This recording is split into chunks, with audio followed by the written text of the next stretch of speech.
confirming the completion that has been reported by infrastructure team to say they are ready by 1 April, the school can start utilizing the facilities.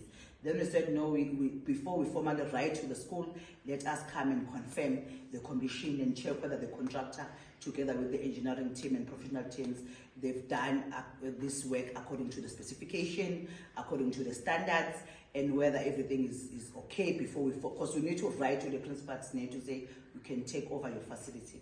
We then, an AG will come from April. We didn't want AG to come without us having confirmed. And our strategic planning unit, they will come to check, because this is part of our APP. They will come and check whether, because the school has 30 classrooms, they will come in classrooms, they will come and check whether the 30 classrooms that you are talking about, are they really there? And X number of specialist rooms, are they really there? X number of, they will come and check.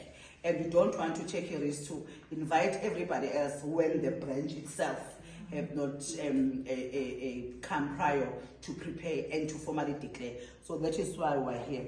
But we are so happy to see this school. It's so beautiful. Please take care of it, SNT, protect it. And it's very beautiful, and it will have whiteboards. So you will slowly reduce, yes, chalk. We don't want you to have chalk. So our learners must receive that education in high standard facilities like this one.